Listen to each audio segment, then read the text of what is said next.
IVM.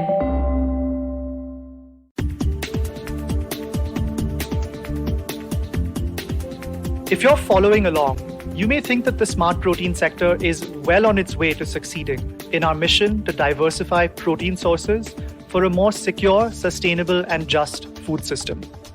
It isn't. We've barely scratched the surface of the impact we need to have, the scientific research we need to undertake, the support we need from governments, and the market opportunities which creating foods that taste the same or better and cost the same or less as their animal-derived counterparts can catalyze. That need is particularly urgent across the developing world, where rising populations and incomes mean increasing demand for protein, particularly meat, eggs, and dairy. Let's be real. If we're going to feed 10 billion by 2050 without continuing to break the planet, we need bold, visionary leadership that changes the way we eat.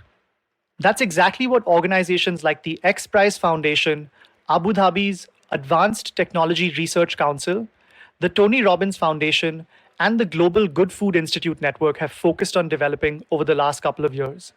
In December 2020, even amidst the surge in global food insecurity during the COVID-19 pandemic, we collectively launched the XPRIZE Feed the Next Billion competition. Feed the Next Billion seeks to meet the growing demand for protein products through the development of nutritious alternatives to traditional chicken and fish, hugely important in communities across the developing world.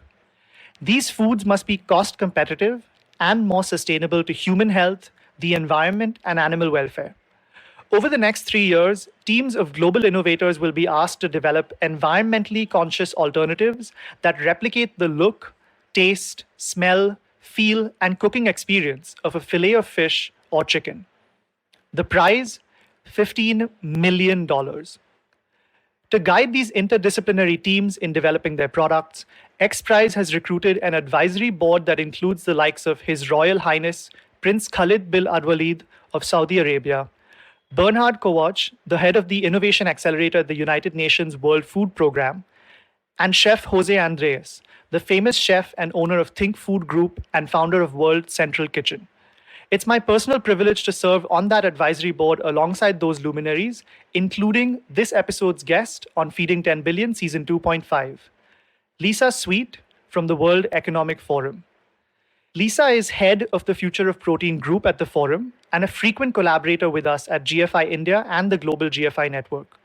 She also serves as the Forum's head of COVID response and food and health, and is now leading a new effort called 100 Million Farmers, transitioning towards net zero, nature-positive food systems. In short, Lisa is central to everything that the Forum does at the nexus of food and health. In a past life, she served on the United States Olympic Committee and has also been in the investment banking world at Lehman Brothers. What an interesting life. I'm Varun Deshpande, and you're listening to Feeding 10 Billion. Lisa, thank you so much for being on Feeding 10 Billion. It's a pleasure to speak with you again. The last time we spoke was at our Smart Protein Summit, which feels like a lifetime ago now. It was in October. You spoke about the excellent work that you're doing at the Future of Protein initiative by the World Economic Forum, and how you're developing a set of new knowledge tools for food systems. In particular, you are looking at the issue of protein, as we are. And I'll quote you from the summit, actually. You said, the great thing about alternative protein is if you do it right and develop them the right way, you can hit multiple targets. So not just environment, animal welfare, or health, but also livelihoods, inclusivity, accessibility. And that's why WEF, the Forum, has sought to raise awareness about transforming protein systems to deliver these multiple benefits. And just to echo what you're saying, that's music to our ears, because at GFI India and Asia, and specifically thinking about feeding the next billion, which is what we're talking about with XPRIZE as well, this is a huge target of ours. So if I may, could you give our audience a sense of where we are in hitting those targets? Because it feels like, today in 2021, as we build back from the pandemic, we still aren't quite there yet. There's a lot to figure out to actually hit all those additional targets, rather than just offering wealthy consumers in the West an option to switch away from the beef that they know and love. There's still a long way to go to hit inclusivity, global poverty, malnutrition, those kinds of issues. Great. Thanks so much, Varun. It's really, as always, a pleasure to talk to you. And of course, I'm thrilled to be discussing this topic today here and have the opportunity to reconnect with you and discuss a bit further on the XPRIZE and on the future of protein. So within the World Economic Forum, as you were saying, we really look to take that systems approach to what the world needs in the future. As that relates to protein, when we look at the world and when we look at the population, by 2050, and these numbers are a bit outdated, so bear with me, but the broad estimate is the demand for meat and protein is projected to double. Now that's from a starting phase a few years ago.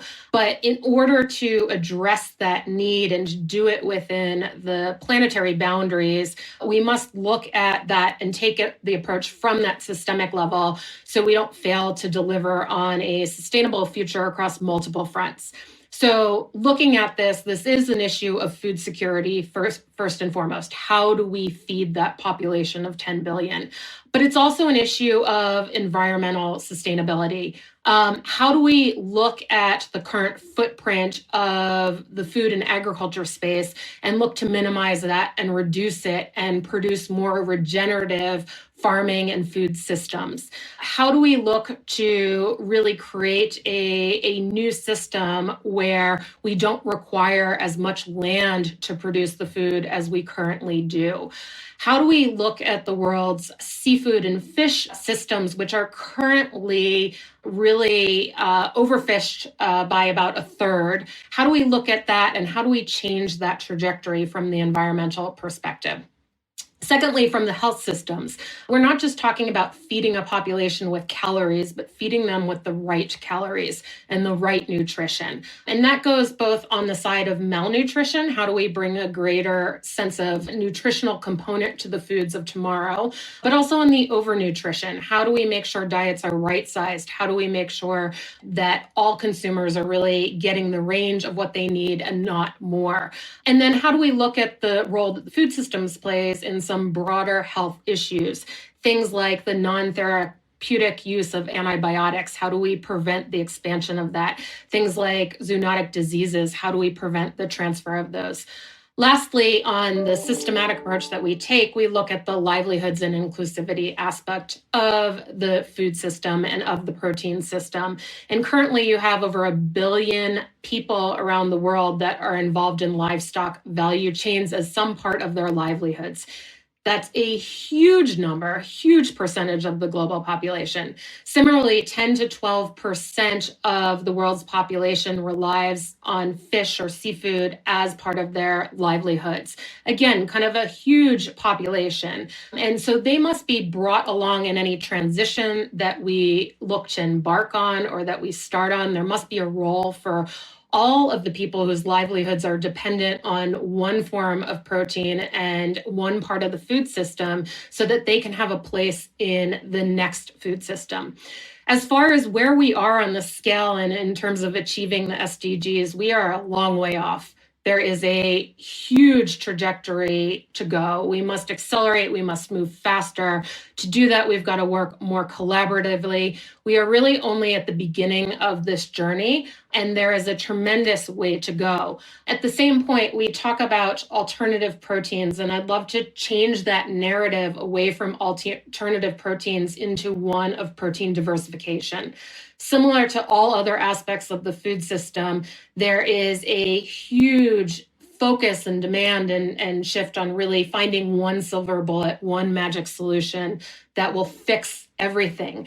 But with the size of the world, with the size of some of these food systems, and there's a lot of kind of micro food systems as well as the broader food systems, we can't just look to solve with a single solution. It can't just be the Impossible Burger fed all over the world or the Beyond Burger fed all over the world.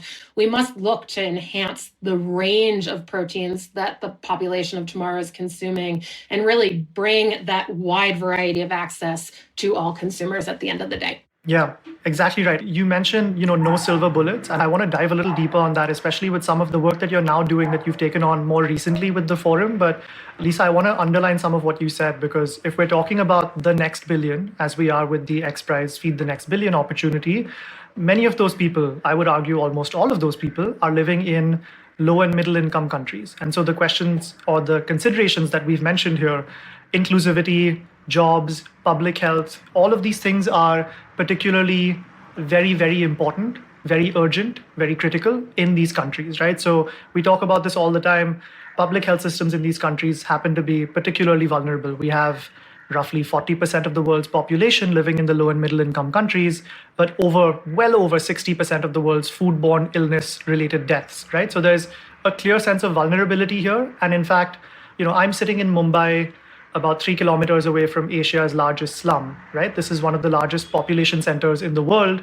And right now we're seeing a second wave of the COVID-19 pandemic, which is why I'm stuck indoors all day. And there were people who were and are much less fortunate than I am. We saw at the beginning of the pandemic last year, basically pandemic refugees. And we will see, climate refugees, people walking thousands of kilometers across state lines to get home to their villages, women, children, elderly, lots of really, really tragic scenes that have made it all the more visceral to the rest of the world what is happening in these countries and what the future might look like. So even though there are no silver bullets, I think alternative protein and the idea of diversifying our protein supply so that we can reduce the risk of all of this is particularly prescient and salient today. I do want to talk about some of the other pieces of that basket of interventions, though, in food systems. So, Lisa, congratulations. You've recently taken on yet another role at the forum to work on bottom-up smallholder farming, a lot of really interesting solutions in that regard as well. Would you like to really quickly tell us a little bit more about that so that our listeners can get more of a perspective and not just alternative proteins? Great. And thanks so much for the opportunity to talk about our new project. So our new project is really looking at, and we call it now at least 100 million farmers, a billion consumers, transitioning towards net zero nature positive food systems. And so this is really looking at the holistic role of the food systems in relation to this real concerted movement that you're seeing now around the world around climate change. And how can we move towards reducing the GHG emissions, but very critically in the food systems, the GHG emissions and kind of the food systems is integrally linked to nature as well.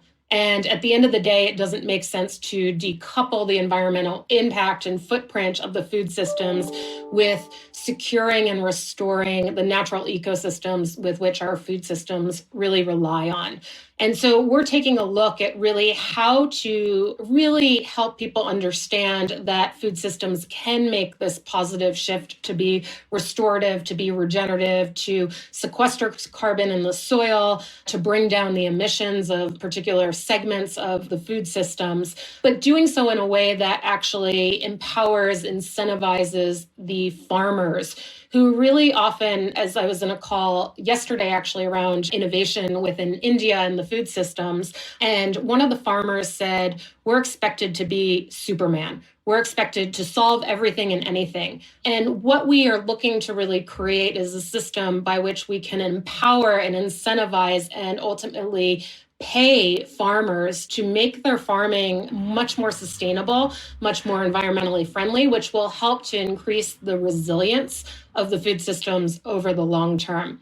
To do so, we recognize that it's not just about the farmer, and it's also about empowering the consumer to make those choices, bringing a different layer of understanding around where their food comes from and what some of those better choices can be as it relates to the environmental and nature footprint, and really helping and enabling the consumers to bring that market pull for products that are much more sustainable.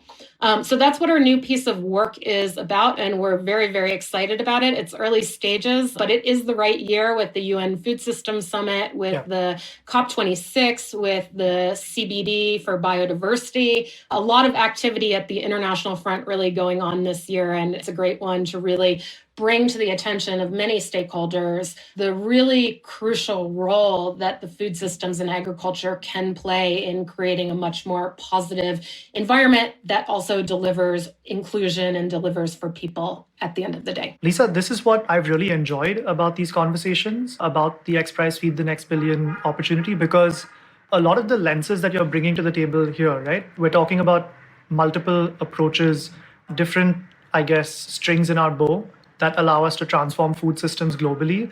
But I think the underpinning principles of essentially reducing our footprint by a vast amount, but also empowering consumers to make choices, empowering producers, whether they're farmers or manufacturers, to make choices that make the most sense for the planet and reduce our impact on it, are very much complementary or overlapping.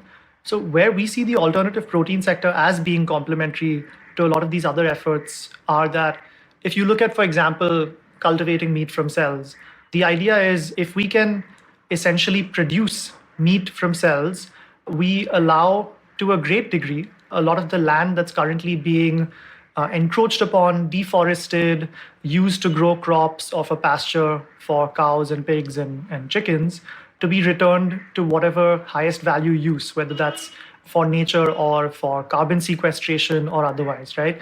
In other ways also, I think you mentioned end markets that provide lucrative options to farmers. I think one of the things that we can do with plant-based foods is make sure that we're diversifying the inputs for the global food supply. So right now we've discussed this, I think, ad nauseum at this point. We're getting 50% of agricultural output globally is 3 crops.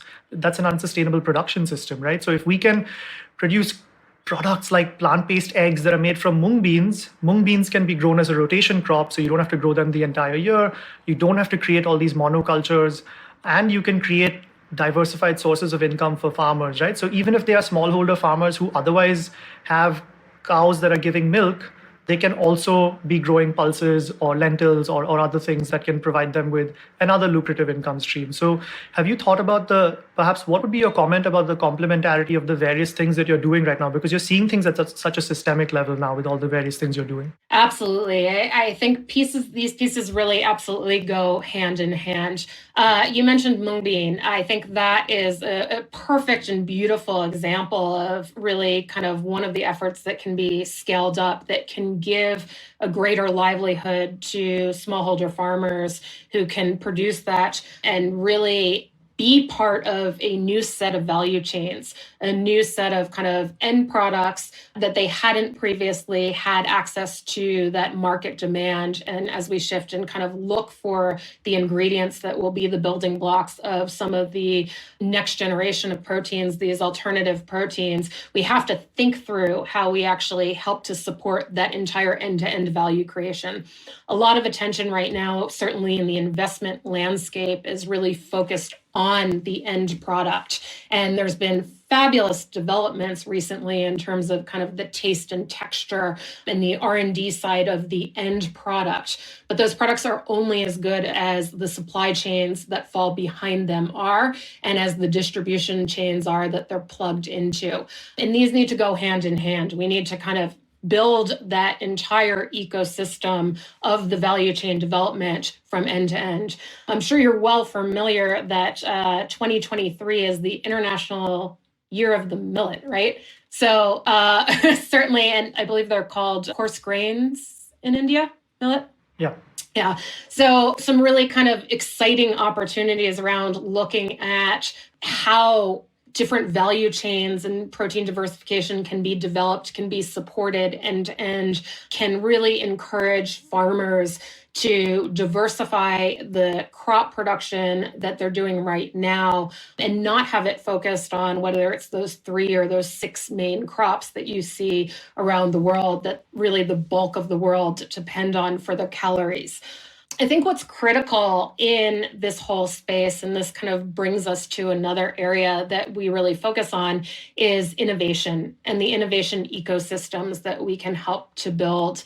And when we talk about innovation ecosystems, we talk about, or we think about them within the World Economic Forum really as 4 different parts. A lot of people think about innovation and they think about technology, and kind of that's where the thinking stops. And it's great to have that technology innovation, and we absolutely need it. But that is only one part of the equation. And the technology doesn't always have to be the most sophisticated, most advanced technology to really be disruptive to the food systems. Namely, case in point, think about the old school flip phone, cell phones that are used for a lot of the smallholder farmers to provide them with advanced weather information or market information, or be able to provide digital payments to them throughout the market. So really we need to be able to think about the innovation ecosystems and build the innovation ecosystems that are so dearly and desperately needed, thinking not only of the technology and the infrastructure that surrounds that, but the regulatory approaches, what's needed in terms of policy, in terms of incentives that really can be developed and put into play. When we think about the delivery systems of these innovation ecosystems, it's really about how do we skill and reskill, and what does that skill base look like for the future? What is the financing that will accompany this? What are the business models? What are the support systems that need to be brought to bear in those ecosystems? And then really critically thinking about the end user. And in the food system, we actually have two end users, so to speak. We have the consumer at one end, which is who people normally think of when they think about food and where that end user is. It's about the people that eat the food. But central to the food system, as you well know, Varun, is the farmer. Yeah. And the farmer is an end user of a different sort. They're the end user of these technologies that can be brought to bear to really help deliver new food systems. They are really the ones who can be the recipients of new education models or reskilling models. Yeah. So there is a tremendous role that they play, and there is a very much the need to think about the farmer front and center in all of the transitions that the food system is going through or needs to go through. Lisa, I think that's a pretty essential, it's fascinating. It is also an essential framing of what's needed. One of the things that I was thinking about is an interesting project that we're currently doing out of GFI India. At the time of recording, we haven't moved ahead with it yet. We're still working with some partners to frame it out, but our goal is, we've done a lot of research into the algal protein value chain, that's seaweed and microalgae, and it's great timing because the UN and the World Wildlife Fund and the Indian government are all also saying we'd like to invest in seaweed, and the UN Food System Summit is saying that they'd like to highlight some of this stuff, and we're in conversation with all of these players. And what we're doing out of GFI India is trying to align a proof of concept little value chain from beginning to end that I think aligns multiple or perhaps even all of these innovation pillars or innovation lenses that you just mentioned. So we're working with some partners to align smallholder farmers, educate them on how to optimally produce the right strains of seaweed that can be used in the best end products for consumers, and then align partners along the entire value chain. So seaweed needs to be, you need to analyze what strains are best to grow. You need to analyze how to grow them and educate people how to grow them. You need to then figure out how to harvest them, de-water them, form food products out of them, which involves these food science techniques. You might extract the protein, you might create these functional ingredients, and then you might create end products. And guess what? Seaweed tastes like the sea, and so it's great to make plant-based fish out of seaweed, which is a very exciting new area that's growing, right? And seafood happens to be growing in India as well as a category area. So there's a lot of interest, and especially globally, it's a big area. So, all of what you're describing right now, I think we have opportunities, especially in the developing world, to align these innovation lenses. And like you said, the farmer has to be at the center of all of this, because if we're talking about nature positive production, and we're talking about the complementarity of alternative protein to nature positive production, we have this opportunity to do things with things like seaweed, novel sources of protein, seaweed, mung, bean, whatever, and then immediately connect it to an end market where the consumer is excited by these products. The farmer can immediately have a lucrative opportunity to sell their products. And then also, hey, guess what? Seaweed also happens to be a great carbon capture source. And there's a lot of really great nature positive aspects to it as well.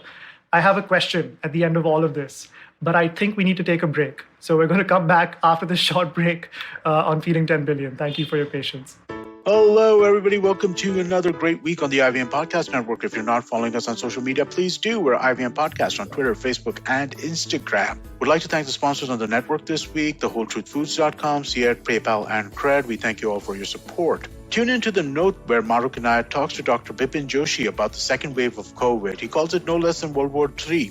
On The Habit Coach, Ashton was joined by Yoshita Dave, who's a sex educator and intimacy coach. On Paisa Vaisa, Anupam Gupta was joined by Amit Thakkar and Hiral Jain of Market Pulse Technologies, and they talked about trading in Indian markets. All Things Policy by the Takshashila Institute had on board Mihir Mahajan and Pranay Kotastane to talk about the recent changes in the Indian intellectual property front. You should definitely check out the Cyrus Says episode with Ace casting director Mukesh Chabra. They discussed some of his best work. We also had Ira Mukoti, who has authored various books on history and mythology from a female gaze. The IPL season's in full swing, and we have Edges and Sledges in English and Khel Niti in Hindi if you want to check out cricket content. Really, really great conversations on both of those shows. Do check those out. And with that, let's get you back to your show. Welcome back to Feeding 10 Billion. We're talking with Lisa Sweet of the World Economic Forum. Lisa, I had a question for you leading on from what we were talking about before the break, right? We were talking about innovation, and oftentimes what we're finding in terms of the most ambitious innovation is that it's coming from some of the largest corporations in the world. And this is where the World Economic Forum can really bring its convening power to the table. So, for example, Unilever globally has said that they'd like to have an annual target of 1 billion euros from plant-based foods that are much better for the environment in terms of public health, et cetera, et cetera. And they've made major investments towards that target. And it is still an ambitious statement because they have a lot of investment to go. Lisa, tell us a little bit more about Davos this year, how it's going to be different, how it might not actually be in Davos, and what your plans are to bring all of these themes to the table, whether it's nature positive production, alternative proteins, etc., with some of the partners that you convene. And there's going to be 3,000 plus people there who are in C-level positions, leadership, governments, etc. We'd love to hear more about that. Excellent. Well, Davos is what the World Economic Forum is most well known for. But the reality of it is we have ongoing work that happens throughout the year. And the events are really just a milestone that showcases the work that we've been doing, that catalyzes a new set of work, and that really brings stakeholders together to address what some of the key and critical challenges are in the world right now. And so in the past, really, the food system and the food agenda has, over the years, really played an increasingly important role in Davos. And that Davos meeting generally happens in January in Davos, Switzerland, which is a snowy mountain town, which is quite little and probably not what you would envision it to be at all. This year, because of the COVID pandemic, we actually had to postpone Davos. And Davos this year will actually be taking place in Singapore in late August, which we're really excited about. It really brings a entirely new element to the table. It's a new location, one where we've had meetings in the past but certainly not our annual meeting. So it will be a special meeting this year, a unique meeting that will be falling and fitting in within the COVID guidelines within the region. But we're very excited about it from the food front. Through our work within the Food System Initiative, we really look to bring two different elements to not only the Davos program, but really many of the events that we hold in different regions around the year through the different meetings that we have. And those two elements include the programmatic component, which is really how do we talk about issues such as these, such as the need for protein diversification and the enabling environments that can help to support that. And certainly the Singapore government really presents a very food tech forward approach, a very constructive mindset to what's needed. They are the first government in the world to have commercialized the use of cellular meats or cellular agriculture. And chicken bites are available now on the market in Singapore. So that's quite progressive. So we look to really bring the issue areas together, bring and align the stakeholders on the key topics and issue areas and the programs that we work on throughout the year. We also look to create an experiential part of the program when and where that makes sense. And so for past Davoses, we have done this in a variety of different ways. Last year, we had an entire day of the program, which was really dedicated to the protein diversification space, bringing a range of plant-based proteins to participants for them to experience themselves and taste themselves. In the past, we have brought the Impossible Burger to Davos in the past with our Sustainable Development Impact Summit that happens in New York. We did that in an entirely plant-based program for all of the meals and all the food that we provided throughout that. And I can't yet disclose what we have on the menu this this year for the Singapore Davos. However, I can say that we are really excited about it. We've been having a series of conversations, and please stay tuned and follow us to see where we land at the meals this year. Yeah, I think I might have an inkling of an idea, Lisa, of what's on the menu this year. I do have a question that's kind of specific to, so, we talked about Singapore, and it's been great to work with the Singapore government. You mentioned they've, been the first country to approve the commercial sale of cultivated meat in the market, and they've actually been on top of this since before they even had a food regulator, which is remarkable. The Singapore Food Agency was instituted on 1st April 2019, and we've been working with them for nearly 3.5 years. So they've really been on top of this in terms of the ecosystem of support from within the government, whether it's the Agency of Science, Technology and Research, Enterprise Singapore, Economic Development Board. Really, really remarkable in terms of how they're seeing alternative proteins as part of their food security and economic growth story. There are, however, many Asias, and I think the move from Davos to Singapore signals this interesting shift towards the next billion, right? Which is, again, what we're trying to do with the XPRIZE Feed the Next Billion opportunity. Could you speak a little bit to the role of some of these other countries that are around Singapore? Singapore is kind of a focal point in terms of technology, like you said, but some of your other work for nature-positive production and supply chains, countries like India, Indonesia, Malaysia, even Thailand, for its manufacturing capabilities.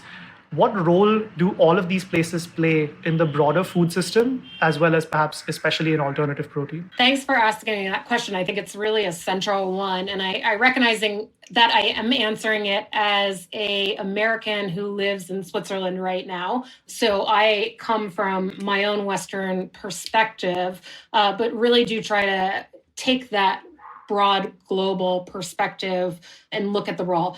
And so if we look at, I think, the trajectory of where the demand is set to really grow in the next years for protein demand, that really is coming from Asia. It's coming from Asia, it's coming from Africa. Those are kind of the two main regions where the demand shift is expected to be tremendous in the coming years. And so from a demand side, I think all eyes are really kind of focused on the region and the region's trajectory and really kind of where they will play that role and what they will eat in the future.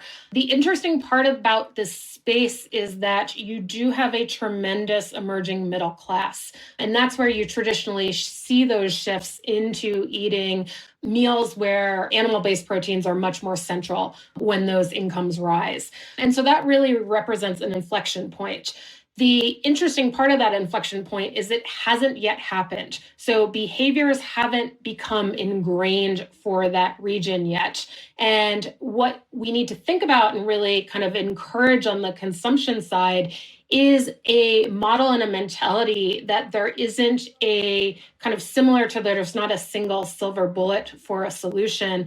There isn't a single silver bullet in terms of what should be your aspiration of a particular product to eat. Yeah. And now is really that kind of wonderful moment of time where there can be these really intentional efforts to change the aspirational trajectory of this new emerging middle class and really help to shift them into dietary aspirations, which are much more diverse, much more colorful, much more plentiful in the right nutrients that they need based on what the deficiencies are from their current diet or in their current kind of regional profile. And that will look very different depending on what region you're in and what region you're sitting in.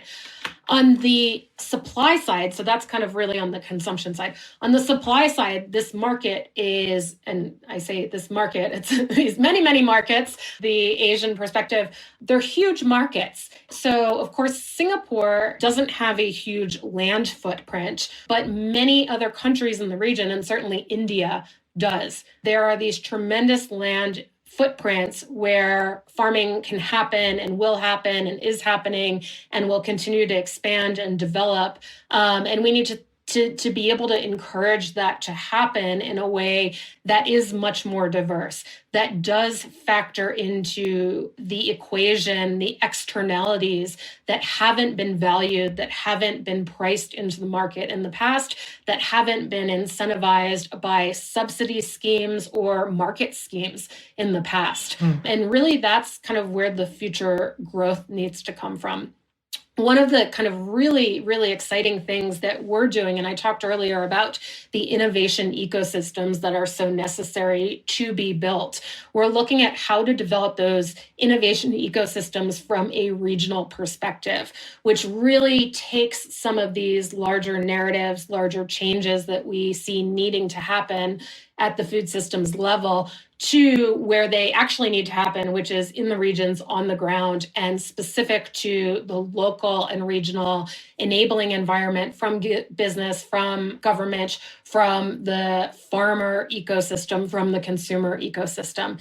And so earlier this year in Davos, we announced that we are building together with a number of partners these regional innovation hubs. And we have partnered with the Gates Foundation to launch one of those hubs in India. And we're really excited about it. It has tremendous potential to bring in a lot of the areas that we've been talking about so far. Yeah, we're very excited about that. Actually, the New Delhi Food Systems Innovation Hub with the World Economic Forum, we're going to link that with this podcast because they're currently hiring, at least at the time of recording. You might have closed that position. I'm sure it's in great demand, but they are currently hiring, and we'd love to circulate that among the audience. Okay, I'm going to play this pessimistic game right now. And some people in the audience might say, who are you and what did you do with the regular host of this show?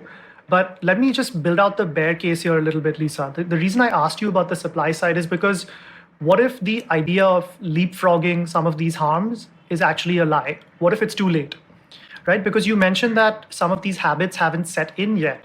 But if you look at aspiration, it very much seems to have, right? Like the demand growth for some of these foods that are extremely climate intensive, like animal sourced foods, for example, seems to have already set in. And it's not just the aggregate Food and Agriculture Organization of the United Nations data that we're looking at. Even anecdotally, when I talk to corporations that are setting up factory farms in India, or are even selling equipment to set up large-scale poultry production facilities in India, which would be, they would have tremendous land, water, energy footprints. They would have tremendous industrial effluent and pollution footprints. And of course, they would have risks of public health, antibiotic use, etc. All of these producers say that they're seeing 25% demand growth year on year for the next 10 years. And COVID-19 has done nothing to slow that down. So what if we're too late? What if aspiration has already set in? And the work that we have to do on the supply side in terms of infrastructure and taking advantage of all these agroclimatic zones and making sure that the supply chain for all of these crops and the science critically, what if we're too late for all of that?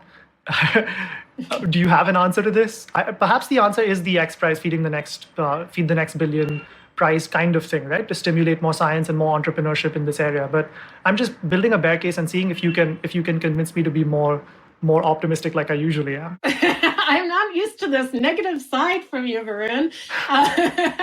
I'm used to that positive optimism. So, we are late, but we are not too late. And I am really, really encouraged by what we've started to see shift, particularly this year.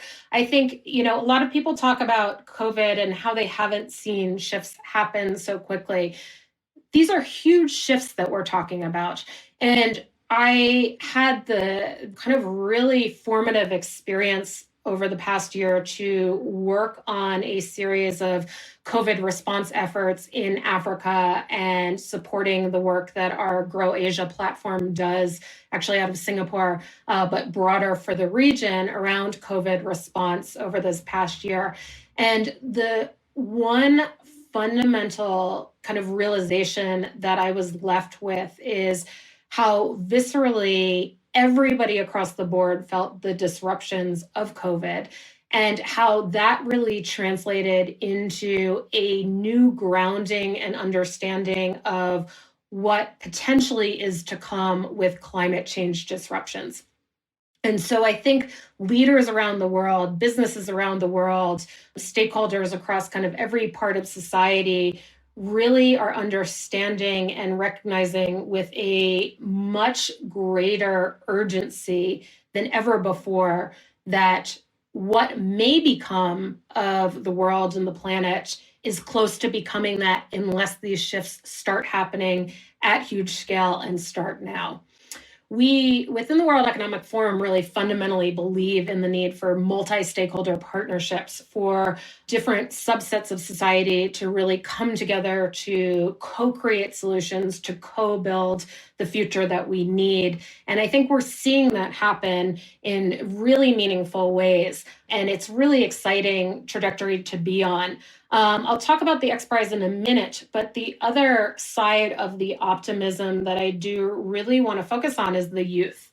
And I think the youth is our inspiration. Time and time again, this younger generation is really showcasing how they have a new value set that includes areas like the environment. It includes areas like inclusivity, everything that we've kind of seen all over the world with kind of some of the inclusive disruption efforts and movements that have been going on really speaks to that new value set. And so while it may take longer to shift some of the older generations, I really have tremendous respect and inspiration for those that are certainly younger than me. Yeah, Lisa, I think that makes sense.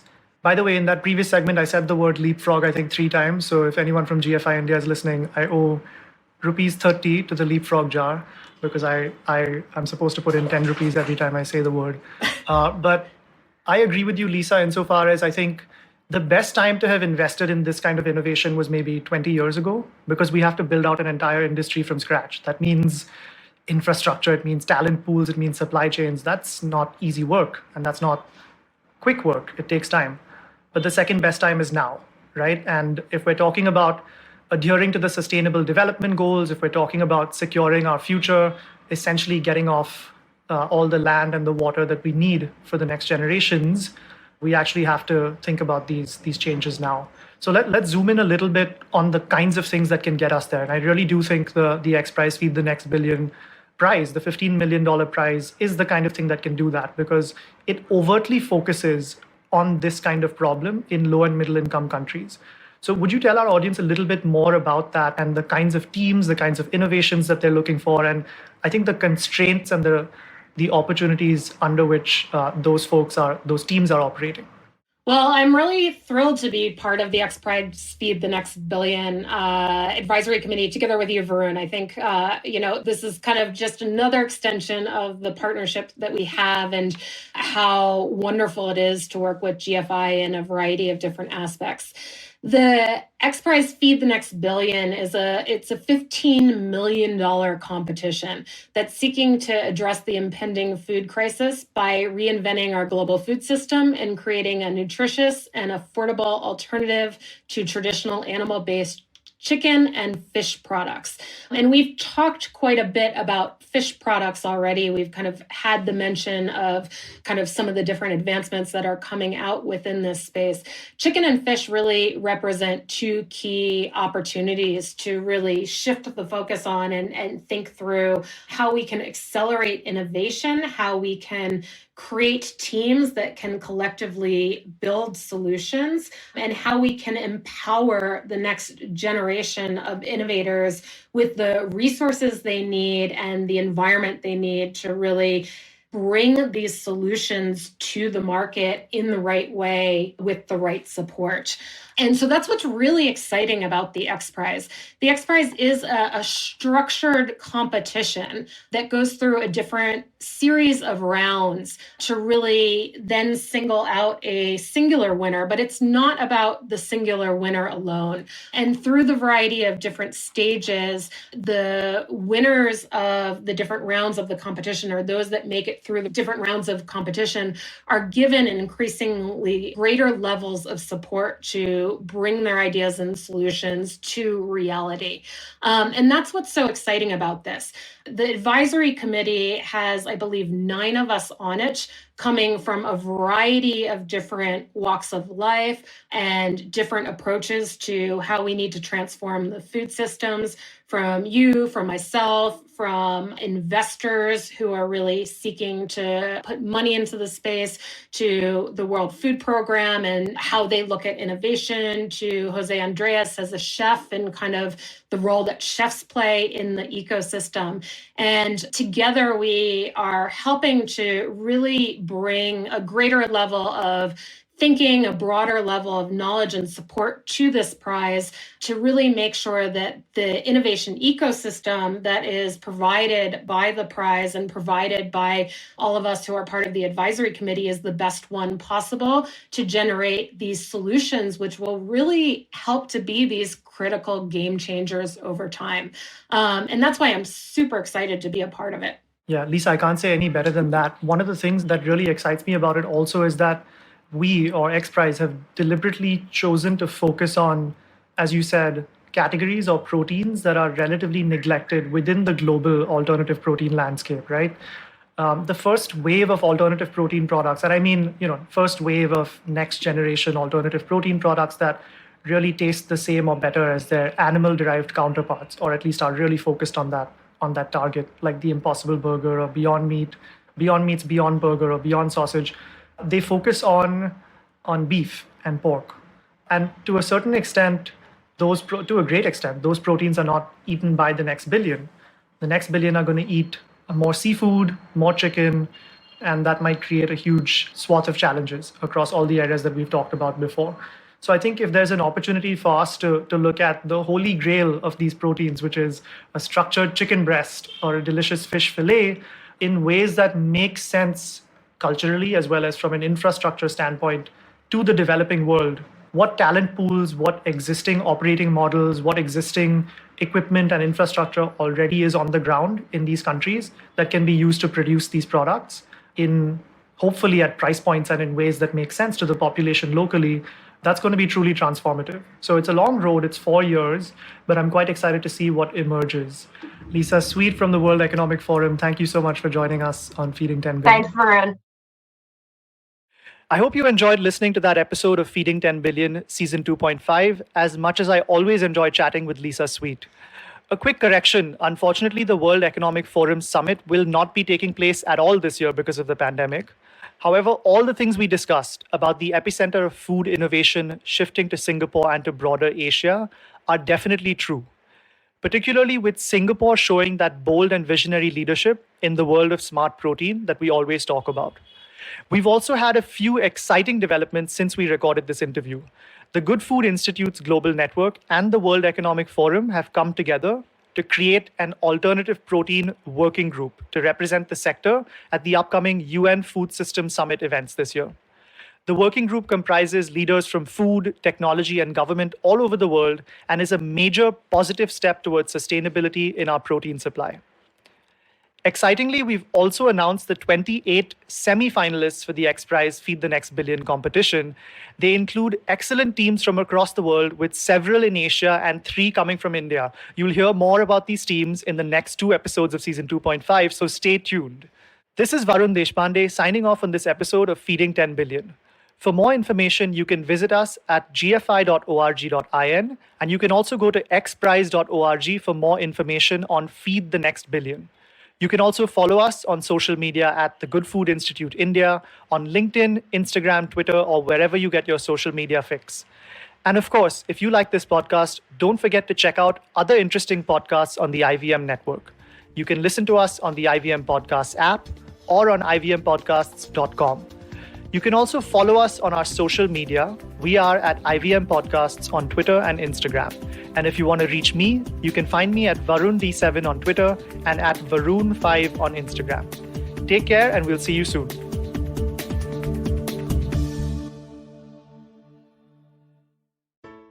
Hey everybody, it's been another great week on the IVM Podcast Network.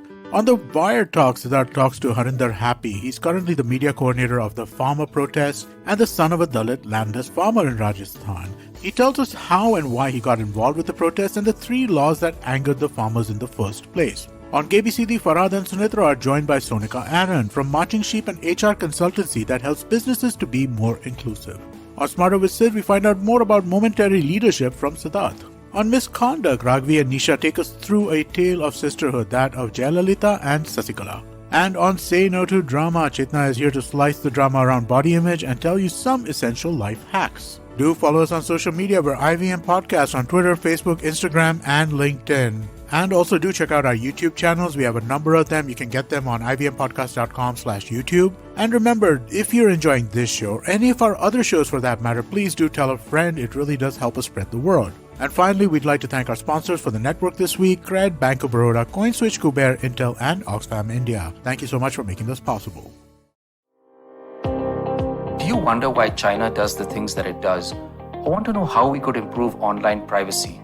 Or perhaps you're thinking about how we can kickstart India's economy. If you'd like to search for the answers to such questions, check out All Things Policy, a daily public policy podcast that covers everything from employment figures to aircraft carriers. Tune in from Monday to Friday for new episodes and fresh takes.